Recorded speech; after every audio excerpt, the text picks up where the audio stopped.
Bueno, muy buenas, bienvenidos a mi canal, yo soy Rocío y hoy voy a estudiar el tema 4 de pensamiento, razonamiento silogístico, categórico y transitivo, ¿vale?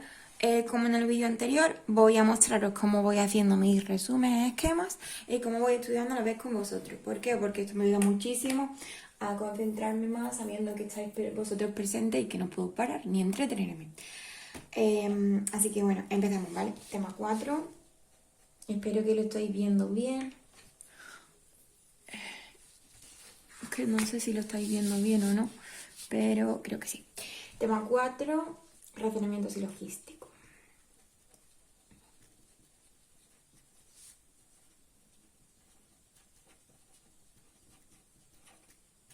Ok. Bueno, pues como introducción vamos a decir, obviamente, que es una inferencia deductiva. Inferencia deductiva es lo que es el concepto, tenéis que tenerlo bastante claro. En este caso, la inferencia deductiva es una inferencia deductiva que permite alcanzar una conclusión que se sigue necesariamente de las premisas del argumento, ¿vale? El modelo normativo en investigación deductiva es el modelo lógico y se centra en el análisis del rendimiento en función del criterio de validez lógica. Su mayor interés es explicar cómo razonan los sujetos y por qué se equivocan. Y según el tipo de argumento deductivo, la investigación se puede agrupar en 3, ¿vale? Primero, el segundo y el tercero. El razonamiento silogístico categórico,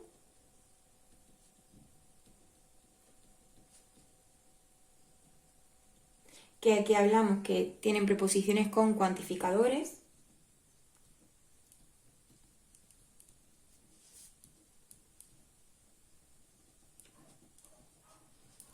El razonamiento silogístico transitivo, preposiciones con relaciones internas. Y el razonamiento proposicional,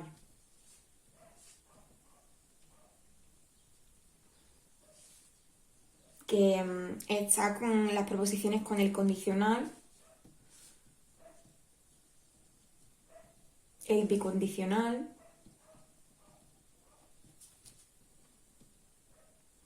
esto lo tenemos que saber, ¿vale? Negación y disyunción. Vale, el punto 2 nos habla del razonamiento silogístico categórico, ¿vale? Y bueno, lo primero que nos dice un poco es la estructura del argumento. Pues al final un argumento pues está constituido por dos premisas, ¿vale? Punto 2. Hemos dicho que vamos a hablar del categórico. Para que veáis mis apuntes, que es caca de la vaca, entonces que no os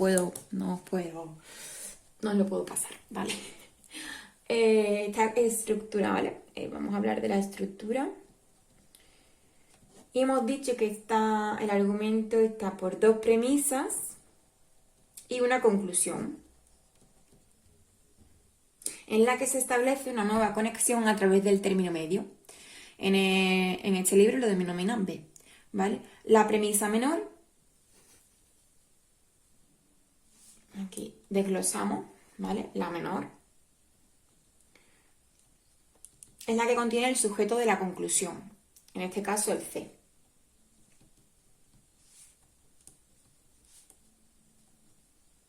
Le llaman C, ¿vale?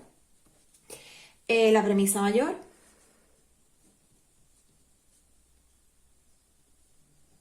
es la que contiene el predicado y la llaman A. Y luego tiene una estructura habitual del argumento donde primero la premisa mayor A, donde se relacionan término medio B y predicado de la conclusión, seguida de la premisa menor C, donde se relacionan término medio B y sujeto de la conclusión, ¿vale? Y luego tenemos un ejemplo. Por ejemplo, todos los hombres prudentes, este sería término medio B, evitan el tabaco, este sería predicado o premisa mayor A. Todos los médicos, sujeto C, son hombres prudentes, término medio B. A ver, vamos a escribirlo aquí. Por ejemplo, todos los médicos Son hombres prudentes. Hombres prudentes. Son hombres prudentes. ¿Quién son hombres prudentes? Todos los médicos. Todos los médicos es el sujeto. Entonces, sujeto le habríamos llamado sujeto C. Pues esto sería C. ¿Vale? Y son hombres prudentes, pues sería el término medio B.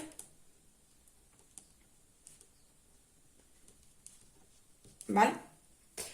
Que en este caso es el argumento, ¿vale? Porque aquí estamos hablando de la estructura del argumento. Okay.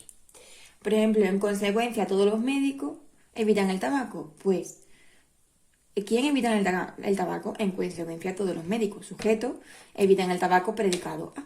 ¿Vale?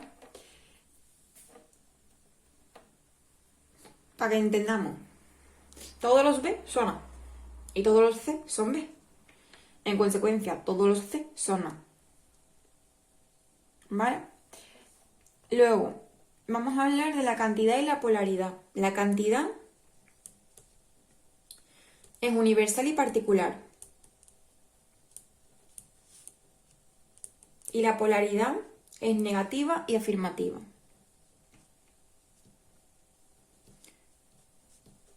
¿Vale? De ellos salen 4 tipos de proposiciones que son enunciados con sus letras asignadas, que son universal afirmativa, A, todos los A son B, universal negativa E, ningún A es B, particular afirmativa I, algún A es B, y particular negativa O, algún A no son B. ¿Vale? La figura. Existen 4 proposiciones del término medio que dan lugar a 4 figuras del silogismo categórico. Y tenemos la figura 1, ¿vale? Que nos dice que B, A y C, B es igual a C, A. ¿Vale? ¿Por qué? Porque hemos dicho que todos los A son B y que algún A es B. Y que... o sea, estamos hablando del término medio, por lo que si combinamos los 4 tipos de enunciados antes vistos y las 4 figuras, obtenemos un total de 256 silogismos categóricos. Todo esto son como los silogismos, ¿no? Podríamos poner figura 2, figura 3, figura 4...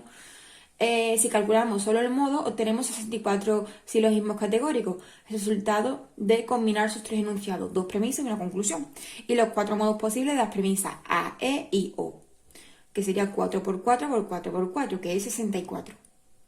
Multiplicamos de nuevo por 4, que es 64 por 4, 256. De ellos solo son 24 silogismos categóricos, son válidos. ¿Por qué?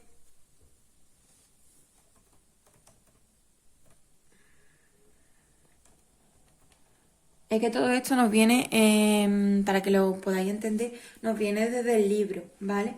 Los silogismos válidos con conclusiones fuertes y débiles, y aquí hay 24. Una conclusión válida es débil si se obtiene una conclusión particular cuando se permite una conclusión universal. En el foro tenemos una compañera, ¿vale?, que preguntó por la definición concreta de las conclusiones débiles y la profesora respondió así. Las conclusiones válidas débiles son aquellas conclusiones particulares que permiten una conclusión universal. Por ejemplo, A a I, la conclusión sería algunos médicos evitan el tabaco. Se elimina porque está incluida dentro de la universal A. Todos los médicos evitan el tabaco. Ejemplo, con el silogismo anterior. Todos los hombres prudentes, ¿vale?, evitan el tabaco.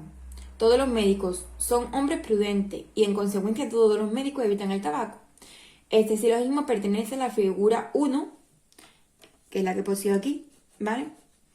BACB, que es igual a CA. Y la estructura del modo de este silogismo es AAA, porque las dos premisas y la conclusión son enunciados universales afirmativos. Es decir, aquí habría que añadir, todos los hombres son prudentes, todos los hombres prudentes evitan el tabaco, vamos a ponerlo, todos los hombres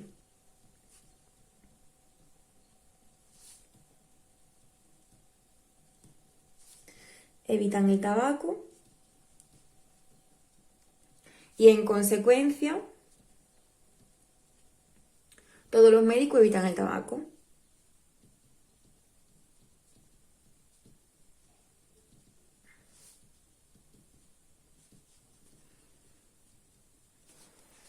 Esta conclusión fue garantizada la validez de la conclusión de Beer con la particular afirmativa, que es algunos médicos evitan el tabaco. ¿Vale? Aunque no todos los autores hacen esta distinción y solo consideran las conclusiones fuertes en el número de silogismos válidos, que son 19 en este caso. A ver, esto os lo digo, mirárselo bien en ejemplos, porque yo aquí tampoco os lo voy a poder explicar bien, porque tendría que poneros mi ejemplo y voy a tardar la vida, ¿vale? Pero bueno, al final se centran en estudiar cómo influyen estos aspectos estructurales, formales y de contenido, sistema de creencias en el rendimiento de los sujetos, ¿vale? Nos vamos de este punto al punto 2.1, que es la hipótesis de la atmósfera de las premisas. Y aquí simplemente nos dan como algunos puntos, ¿vale? Y hablan de lo que es la atmósfera, que inducía a elegir una conclusión del mismo. Luego dice Begg y Denny que ampliaron a efecto a premisas heterogéneas. Cuando premisas contienen al menos una premisa particular, entonces la conclusión es particular. Cuando premisas contienen al menos una premisa negativa, entonces es negativa, ¿vale? Este efecto se denominó efecto atmósfera y fue objeto de investigación centrada en identificación y análisis de errores. Importante, efecto atmósfera. Y ya os he dicho que si en algún lado existe, ¿vale?, algo negativo, la conclusión es negativa. Siempre. O algo positivo, pues particular, pues particular. Y así. Luego, hay unas críticas a la hipótesis del efecto atmósfera. Y voy a decirlas por encima, ¿vale? Críticas. Bueno, mirároslas, os las digo. Que son que solo explica la tendencia al error, que el efecto es distinto para silogismos inválidos, que no predice los niveles de dificultad de los silogismos categóricos, y los resultados muestran que los objetos frecuentemente responden, que no hay conclusión válida cuando las tareas de producción. Nos vamos al 2.2. Modelos basados en la interpretación de las premisas. ¿Vale? Nos dice que Champan y Champan rebatieron la explicación del efecto atmósfera como tendencia a considerar factores extralógicos, señalando que este efecto se debía a una ilusión de irracionalidad, y explican los resultados de sus experimentos mediante la conclusión ilícita y la inferencia probabilística. Y aquí nos aparece el principio de la inferencia probabilística, ¿vale? Esto nos lo tenemos que saber. El principio... ¿Lo estáis viendo? No. Aquí. El principio de la inferencia probabilística. ¿Qué es esto? Pues que los sujetos muestran consistencia interna en su razonamiento, pero con una regla errónea. Una regla errónea que les conduce a considerar que las entidades que comparten determinadas propiedades tienen mayor probabilidad de compartir otras relaciones. Y un ejemplo es el de error por inferencia probabilística. Y, por ejemplo, ¿vale? Es decir, que algunos A son B y algunos C son A. En consecuencia, algunos C son A. Por ejemplo, algunos peces son carnívoros, algunas plantas son carnívoras. En consecuencia, algunas plantas son peces. Os lo voy a poner aquí, ¿vale? Mira, algunos peces son carnívoros. Esto lo tenéis que escribir para que lo entendáis. Algunas plantas son carnívoras.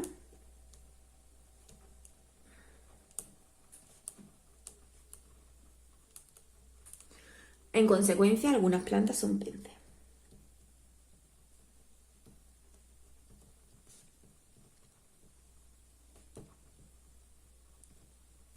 Son peces. ¿Por qué?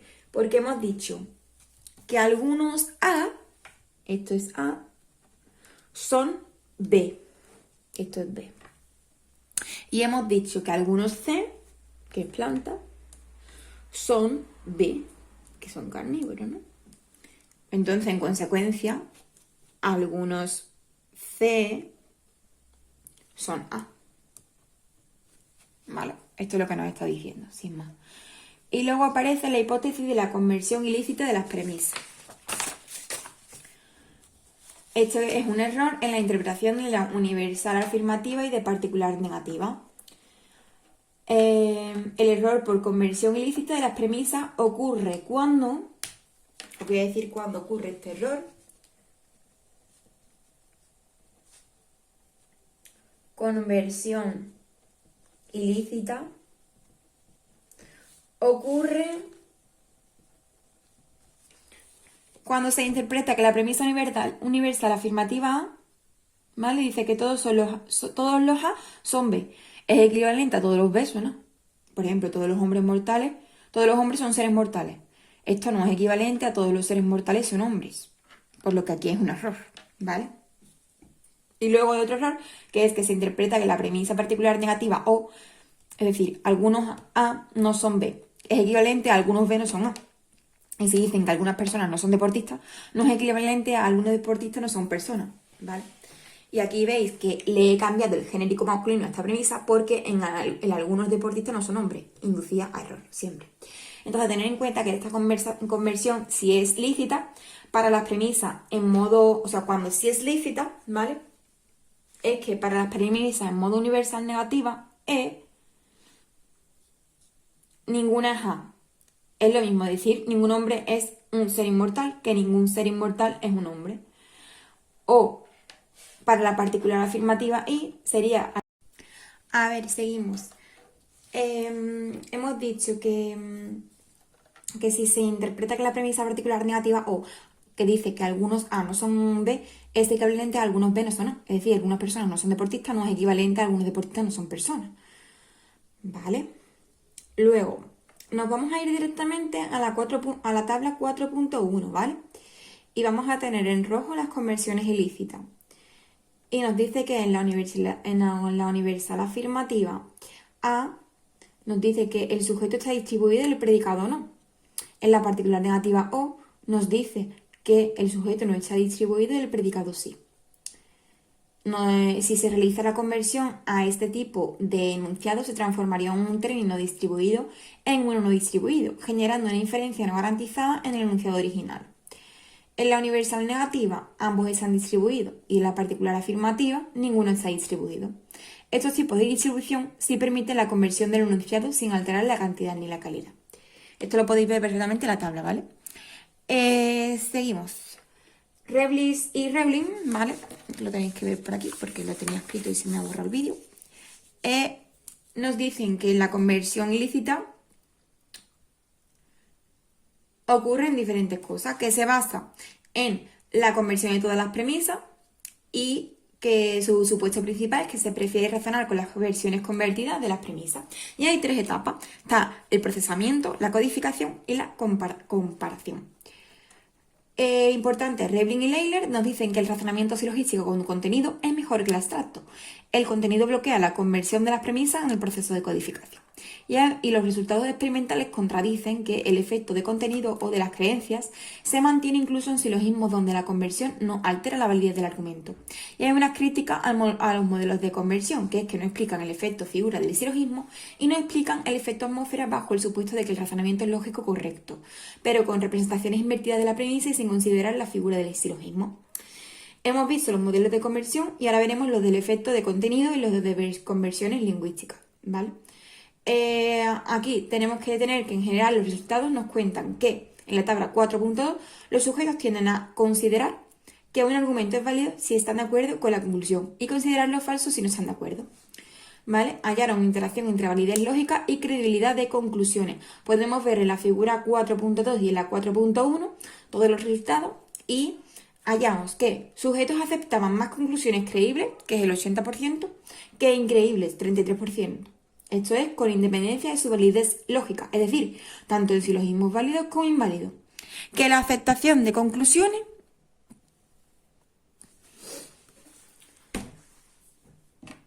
la aceptación de conclusiones inválidas creíbles fue del 71%, que la aceptación de conclusiones inválidas increíbles fue del 10%, que la aceptación de conclusiones válidas creíbles fue del 89%, que la aceptación de conclusiones válidas increíbles fue del 56%, y que la diferencia fue mayor para la aceptación de conclusiones inválidas, 61%, que válidas, 33%. O sea, que el efecto era mayor para los silogismos inválidos. En el caso de las conclusiones increíbles, se aceptan menos en argumentos inválidos que en válidos. ¿Vale? Y ahora tenemos unas conclusiones del proceso de evaluación. Y tenemos el modelo de escrutinio selectivo, ¿vale?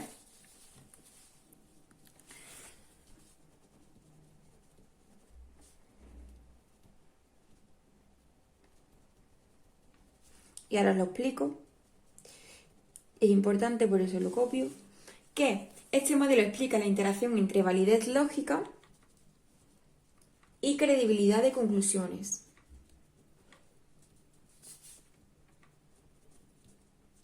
Pero es importante que sepáis que los sujetos se centran primero en la conclusión del argumento y si ésta es coherente con su sistema de creencias, la acepta sin más, ¿vale? Y ahora tenemos tres estrategias. La estrategia solo conclusión, la estrategia de la conclusión a las premisas y la estrategia de las premisas a la conclusión.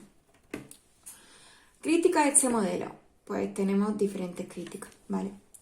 De Hawking y Johnson-Laird, que ponen de manifiesto que el sesgo de creencia persiste hasta es más pronunciado en tareas donde sujetos han de generar sus propias conclusiones, es decir, en las que no hace falta un proceso de escrutinio de la conclusión.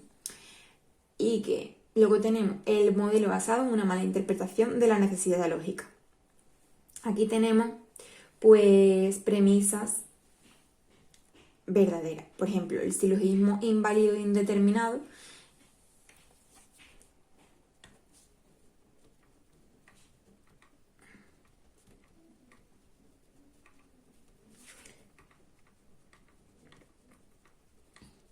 es un silogismo con conclusiones posibles pero no necesarias.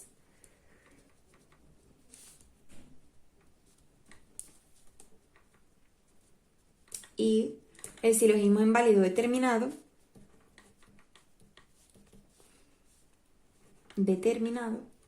es cuando no se sigue ninguna conclusión de las premisas. En este modelo se sostiene que los sujetos responden de acuerdo a la credibilidad de las conclusiones solo en los silogismos inválidos indeterminados. Vale, y es importante saber que la credibilidad tiene efectos sobre silogismos inválidos indeterminados y el efecto desaparece en los silogismos inválidos determinados. Y hay una crítica a este modelo, que es la misma que la anterior, y que no explica los procesos de razonamiento y que se centran en explicaciones de errores. Begg y Harris sostienen que errores de razonamiento silogístico se dan en la interpretación de las premisas. Sin embargo, no se dan por conversión, como habíamos visto hasta ahora, sino por interpretación de cuantificaciones según convenciones lingüísticas. Es decir, sujetos interpretan los cuantificadores de tres formas: ninguno, alguno y todos. Ninguno como exclusión, algunos como intersección y todos como identidad.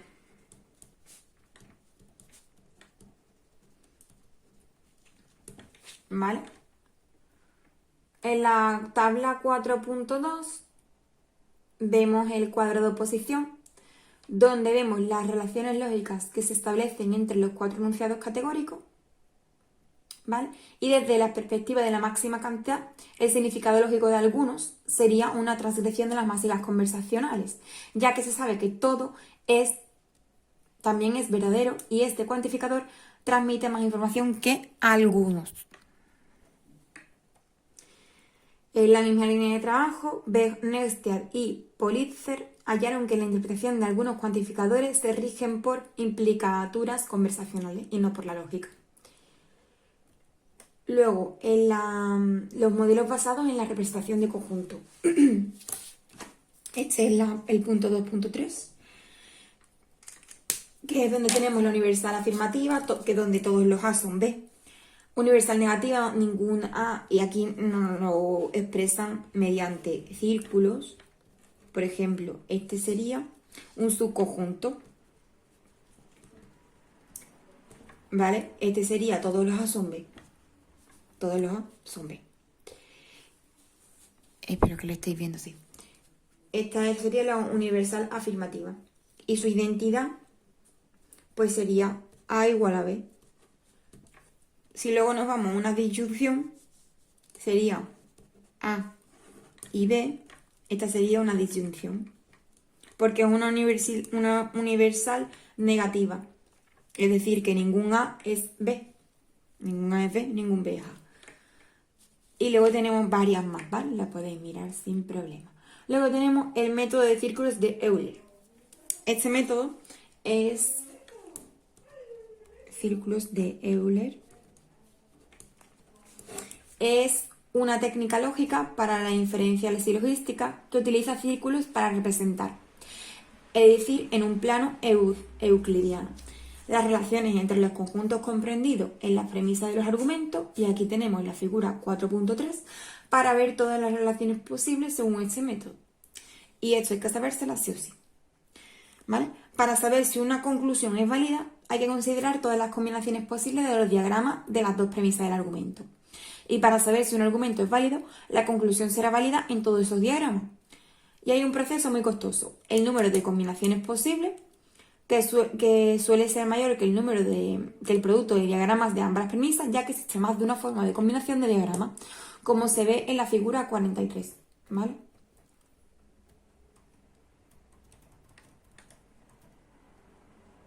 Erikson habla de la teoría del razonamiento silogístico basada en los círculos de Euler, ¿vale?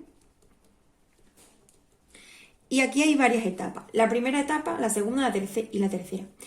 La primera etapa.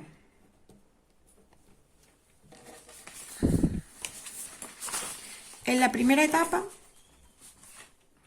es de interpretación de las premisas.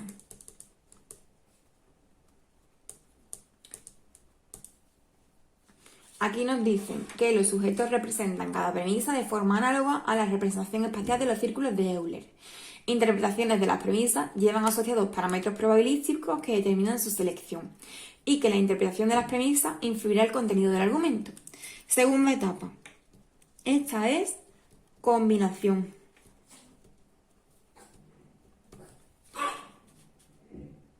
De las representaciones. Esto es de las premisas. Y esto es de las representaciones.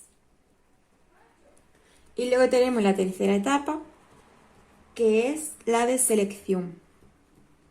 Que aquí es donde se selecciona una etiqueta verbal, donde hay errores durante el proceso que pueden ocurrir en todas las etapas y se asume tendencia de los sujetos al efecto atmósfera. Y hay un problema principal que es un número muy extenso de formas distintas de combinación de diagramas, donde Erikson trata de resolverlo con los parámetros probabilísticos. ¿Vale? Luego tenemos Guyotte y Sternberg, que nos hablan otra vez de modelo de la cadena transitiva. Guyotte.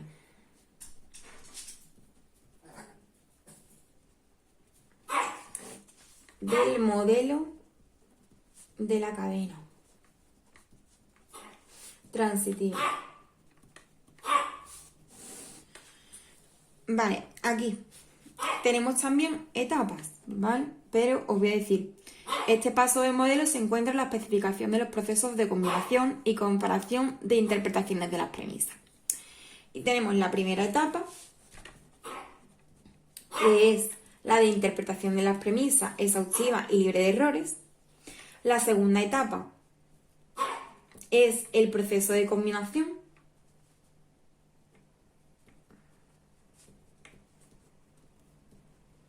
Y la tercera etapa es el proceso de comparación.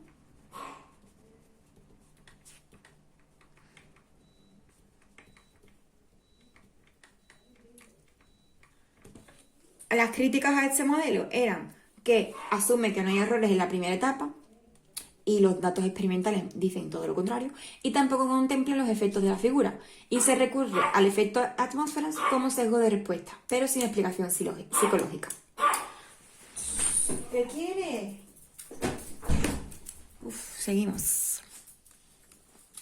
Los modelos basados en los círculos de Euler predicen que la dificultad de los silogismos dependerá del número de diagramas necesarios para la interpretación y combinación de las premisas. ¿Vale?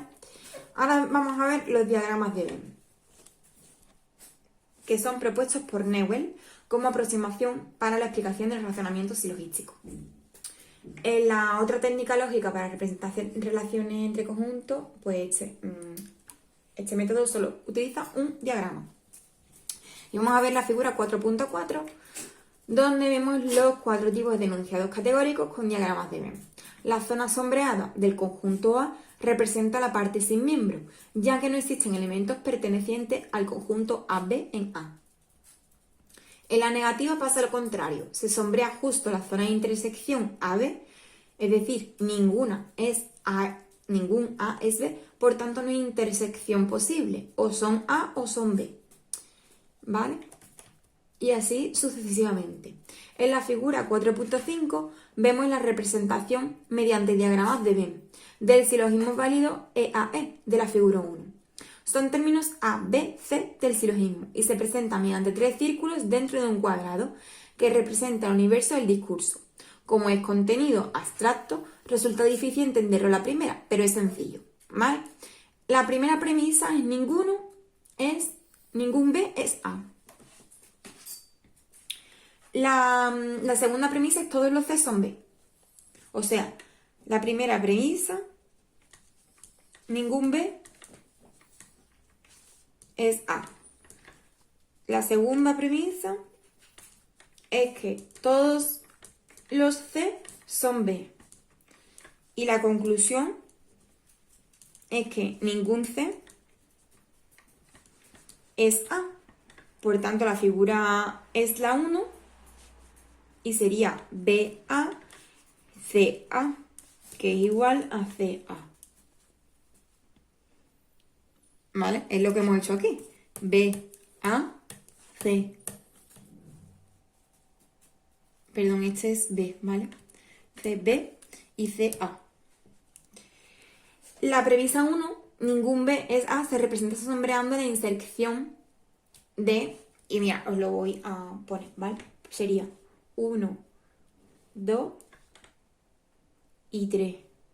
Y este sería C, A y B. Y se rellenaría esto.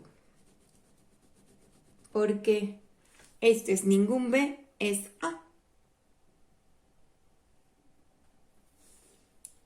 Todos los C son B. Sería todos los C son B. Sería así.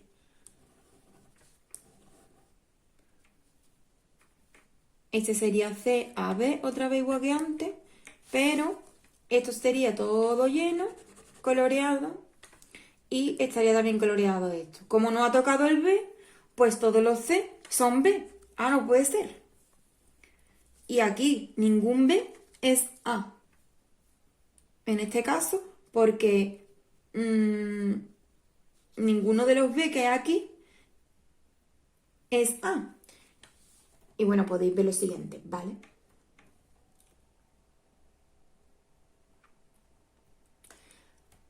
Los modelos mentales de conjunto. La teoría de relacionamiento silogístico categórico en sus orígenes es el marco teórico general del razonamiento deductivo en la actualidad. Y hay 3 etapas en el razonamiento deductivo: interpretación, combinación y comparación.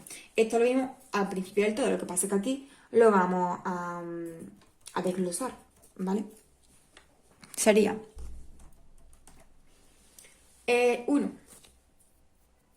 Uno sería la interpretación y representación inicial de la premisa.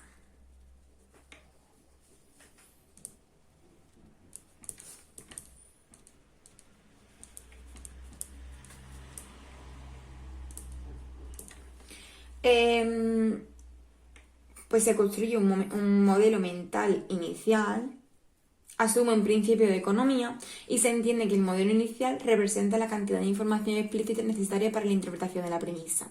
Vamos a la tabla 4.3, ¿vale? Este modelo mental está compuesto por símbolos que representan miembros más representativos del conjunto. Por ejemplo, en la universal afirmativa todos los A son B. Es un miembro representativo del conjunto A y B del B. Podéis mirar la tabla 4.3 para comprender esto mejor, teniendo en cuenta que es arbitraria y que solo consta de dos modelos iniciales. Vale, una sola representación del modelo mental inicial de la universal afirmativa comprende las dos representaciones iniciales de los círculos de Euler, ya vistas. Tenemos el subconjunto de identidad.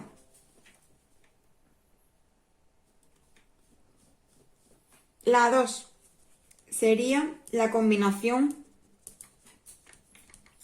de los modelos mentales.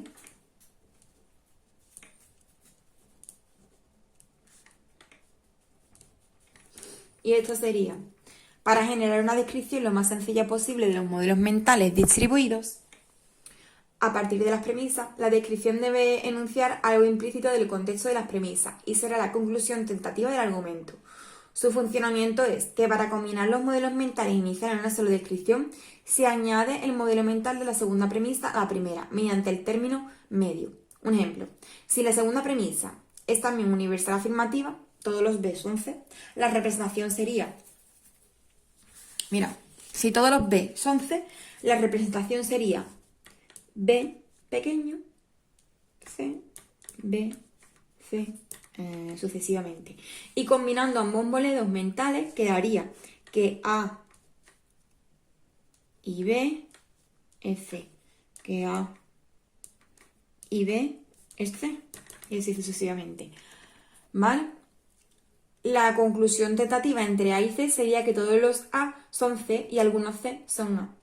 Y como veremos en la tercera etapa, este silogismo no puede generar otras combinaciones con otra conclusión que pueda falsar la alternativa. Por tanto, concluimos que es un silogismo válido. El silogismo AA es más fácil de resolver, ya que solo requiere un modelo mental. ¿Y qué sucede cuando hay más de un modelo mental? En el siguiente silogismo se consideran conclusiones CA y AC. Por ejemplo, la figura 3, conclusión CA, nos dice que todos los B son A.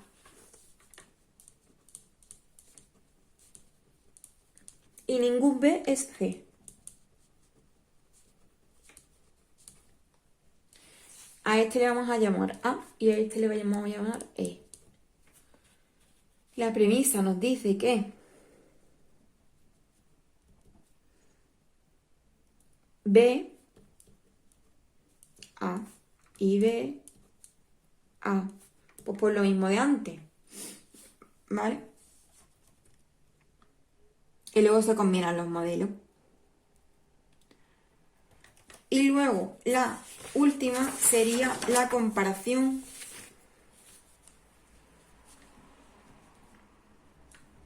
que es el aspecto deductivo, la búsqueda de contraejemplos.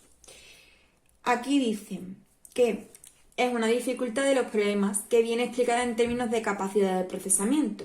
Los errores se deben a las limitaciones de la memoria de trabajo cuando no tienen capacidad suficiente para considerar todas las combinaciones de las representaciones relevantes. Ello se debe a que las conclusiones se leen en el modelo mental en la misma dirección en la que se han representado. Cuando las representaciones de las premisas no se encuentran en la misma dirección, hace falta una operación que invierta el orden y o la relación espacial entre términos para combinar los modelos mentales. Entonces, en la tabla 4.4 tenemos el orden de dificultad y aquí las creencias o el contenido son también fuente de error y pueden influir en las tres etapas, en la de interpretación y combinación. En el caso de la interpretación, si el contenido influye en la construcción de los modelos mentales, estaría razonando con modelos mal interpretados. Y en la combinación, este efecto de contenido influiría en el aspecto deductivo del modelo, la búsqueda de contraejemplos. Luego tenemos la aceptación o rechazo de la conclusión tentativa. Y tenemos crítica a los modelos mentales, que por ejemplo, Se basa en un procesamiento formal para la representación semántica de operadores lógicos que unen los contenidos expresados en las premisas. Y como crítica fundamental se define como semántica, pero no explica la vinculación del conocimiento almacenado con la construcción de los modelos mentales, ni órdenes de construcción, ni combinación, ni secuencia de las posibles interpretaciones, ni tipo de representación, ¿vale? Nos vamos al punto 3. El punto 3 es el razonamiento silogístico transitivo. Y nos dice que un silogismo transitivo se compone de dos premisas, en la que se relacionan tres términos en función de una propiedad transitiva. Esto quiere decir que es una propiedad de cualquier escala o dimensión, de acuerdo a la que se comparan o ordenan objetos. Y una conclusión. Panchito, hijo, de verdad. Las cosas del directo. Las cosas del directo. ¿Qué quiere? ¿Qué quiere que lo ponga? Por aquí. Vale, seguimos. Y una conclusión que establece la relación entre los dos términos, no adyacentes. Estudia las inferencias que dependen de las relaciones de transitividad que se definen como propiedades de cualquier escala o dimensión, con la que se comparan o ordenan objetos. Por ejemplo, el silogismo transitivo. Y ponemos de ejemplo, Luis es mayor que Juan.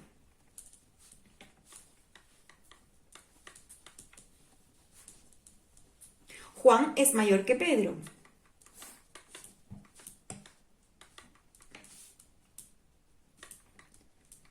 En consecuencia, Luis es mayor que Juan. Mayor que Pedro, perdón. Aquí decimos que que Juan es el predicado del primer enunciado. Juan es el predicado. Y el sujeto del segundo. Es verdad esto, ¿no? Y ojito con esto, porque aquí el término medio no es como el silogismo categórico, ¿vale? ¿Por qué? Porque existen 8 estructuras básicas para representar un silogismo transitivo. A, B, C. ¿Ok? Por ejemplo, se pueden introducir relaciones negativas en una de las dos premisas o en ambas. Esto es las premisas de igualdad negada, introduciéndonos en el ejemplo anterior. Y quedarían, Luis no es tan pequeño como Juan. Juan no es tan pequeño como Pedro, en consecuencia Luis no es tan pequeño como Pedro, es lo mismo, ¿no? Pero bueno, con esas consideraciones se obtiene que un total de 32 pares de premisas, que son 8 afirmativas, 8 con la primera premisa negativa, 8 con la segunda premisa negativa y 8 negativas. Y decimos, como la tarea experimental habitual consiste en presentar dos premisas y preguntar sobre la relación entre A y C, ¿cuál es mayor y cuál es menor, no? Mayor es Luis y menor es Pedro y Juan. Pues entonces, o que se evalúe la validez de una conclusión, por ejemplo, Luis es mayor que Pedro o Pedro es menor que Luis. Las estructuras básicas se pueden presentar en dos preguntas o conclusiones alternativas. Y también se usa silogismos indeterminados, ¿vale? En lo que se explican en términos de relación. Por ejemplo, en un silogismo transitivo indeterminado, dos términos de la serie están situados hacia el mismo extremo de la relación respecto al término medio. Por ello no puede alcanzar conclusión válida entre la relación entre ambos. En el ejemplo de términos A y C están situados hacia el mismo extremo de la dimensión tamaño y no podemos inferir relación entre ambos. Sí podemos inferir que el término B es mayor que A y que C, pero no sabemos cómo relacionan A y C. Y eso es verdad, porque por ejemplo Luis es A, Juan es B, Juan es B, Pedro es C. Y aquí nos dice que Luis es A y que Pedro es C. Pero ¿cómo relacionamos nosotros A con C? Mucha relación no la encontramos. Y ahora nos vamos al modelo operacional, que es el 3.1 de Hunter. Y nos dice que es el primer modelo para explicar el razonamiento transitivo, que hace hincapié en aspectos operacionales implicados en la solución y que para hacer una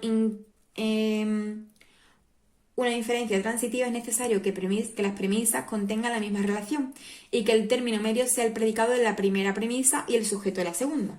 Eso está bien. El ejemplo anterior se junta a estos criterios, por tanto, podemos verlo bien.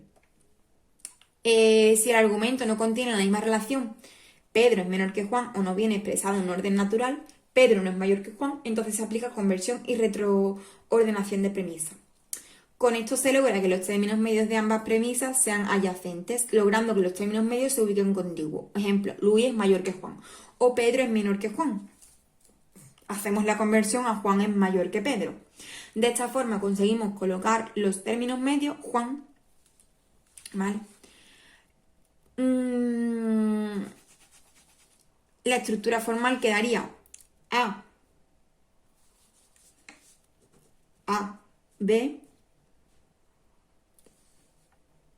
C, B, que es igual a BC, que corresponde con la estructura básica 1.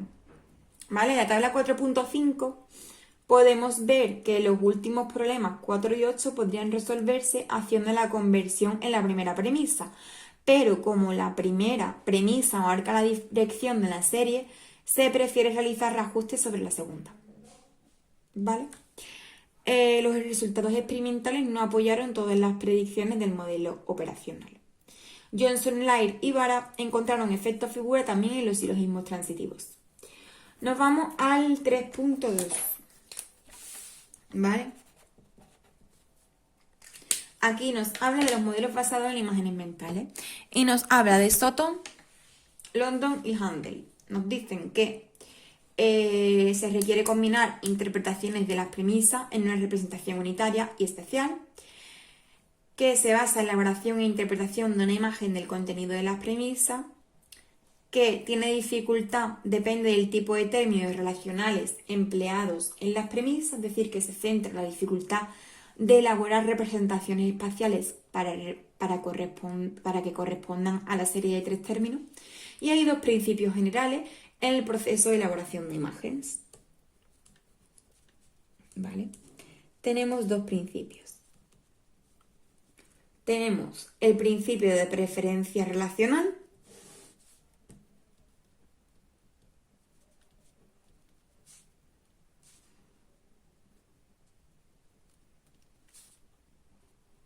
que se basa en la preferencia de construir relaciones espaciales en determinadas direcciones. Es decir, en Occidente preferimos relaciones espacial izquierda-derecha y arriba-abajo. Respecto a los ejes espaciales hay preferencia. Entonces, un silogismo transitivo nos resultará más fácil si la primera premisa contiene primero el término que se sitúa más arriba o más a la izquierda de los ejes espaciales. Por ejemplo, la premisa A es mejor que B, nos resulta que es más fácil que B es peor que A. Será más fácil representar un silogismo donde se presente el término más arriba o más a la izquierda en la primera premisa y el término puede ser el eje espacial de la segunda premisa. Por ejemplo, A es mejor que B, B es mejor que C. Resulta más sencillo que B es mejor que C, A es mejor que B. Al principio de anclaje, y ahora tenemos el 2, que es el principio de anclaje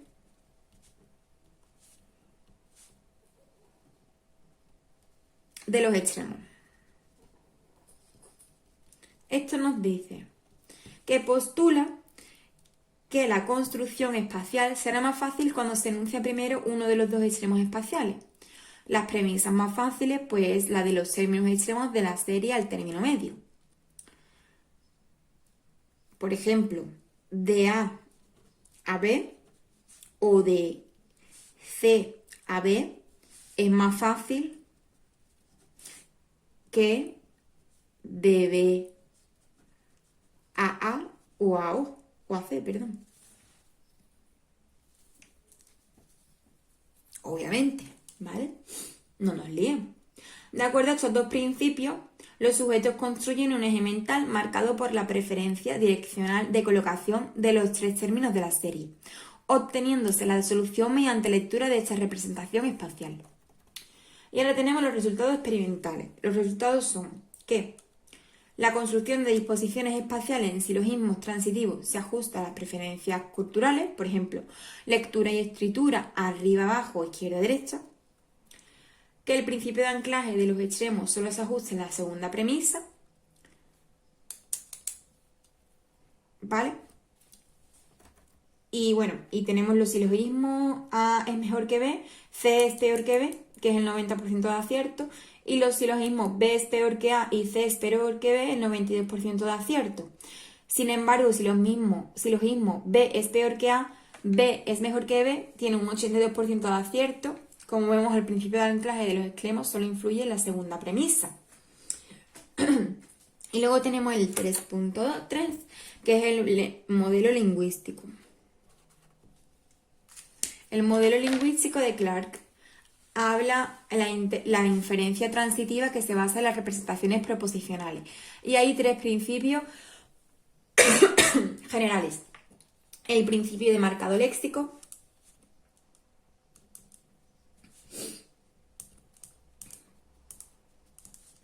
principio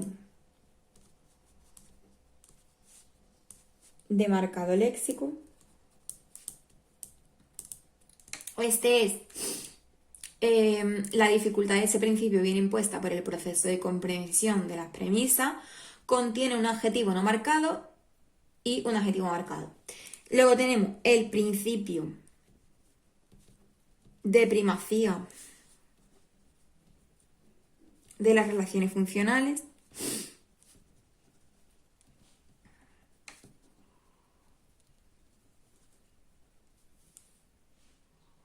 Esto estipula que las relaciones de predicación se almacenan y recuperan con prioridad a la información comparativa.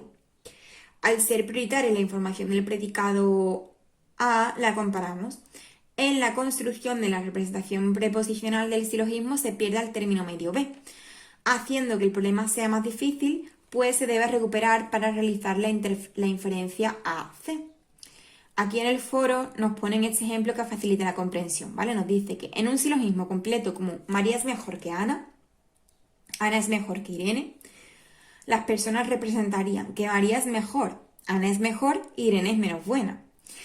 Al no representar el término medio comparado con los otros conceptos, hace difícil sacar la inferencia.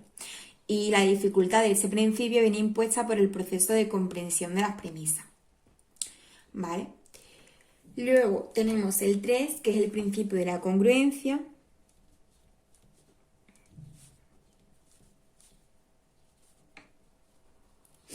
Yo voy poniendo como en mi esquema resumen, que obviamente se le tendré que dar 1000 vueltas más. Voy poniendo como todos los principios, las palabras clave, para luego cuando estudie, pues si no me acuerdo, ir buscándolas. Y ya voy poniendo al lado lo que son dibujitos y demás. Le voy rellenando, como quien dice, ¿vale? El principio de congruencia dice que es la recuperación de la información más fácil si la representación de las relaciones funcionales es congruente con la pregunta formulada. Por ejemplo, el silogismo A es mejor que B, B es mejor que C. Será más fácil si la pregunta es ¿cuál es mejor? Que cuando no lo es, ¿cuál es peor? El principio de congruencia se relaciona con la dificultad que viene por el almacenamiento de la información.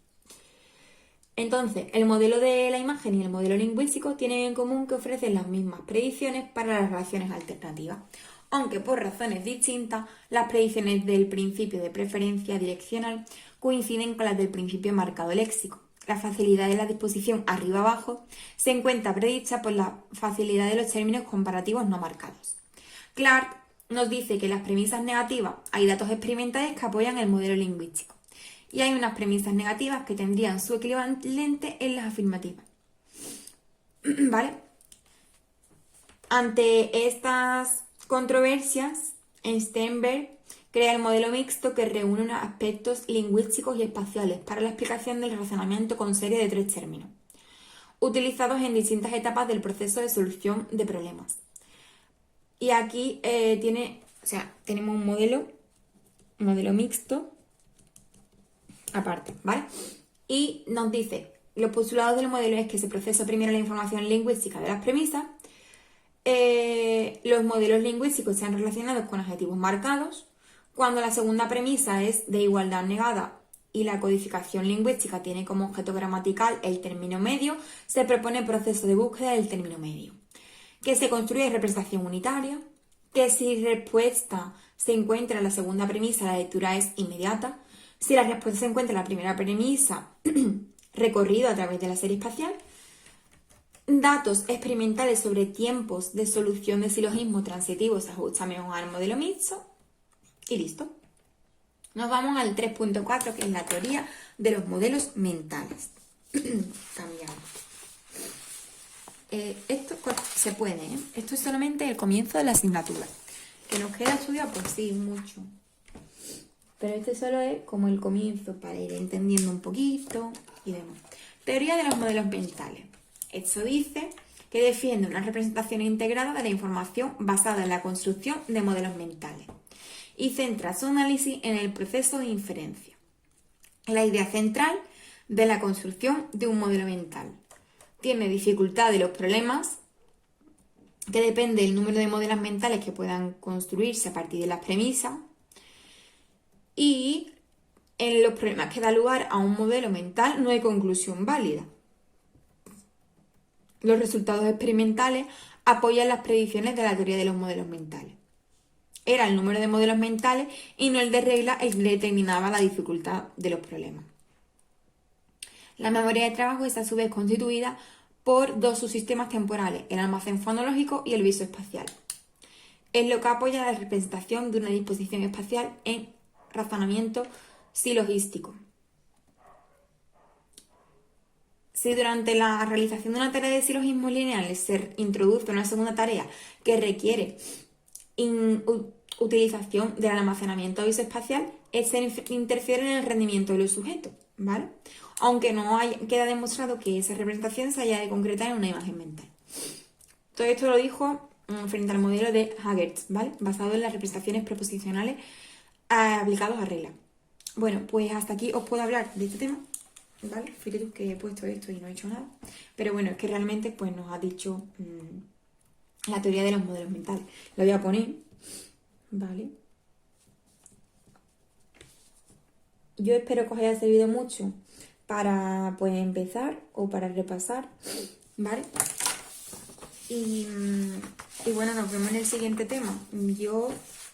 A mí me ha ayudado muchísimo, la verdad, a empezar a estudiar con vosotros. Y este va aquí.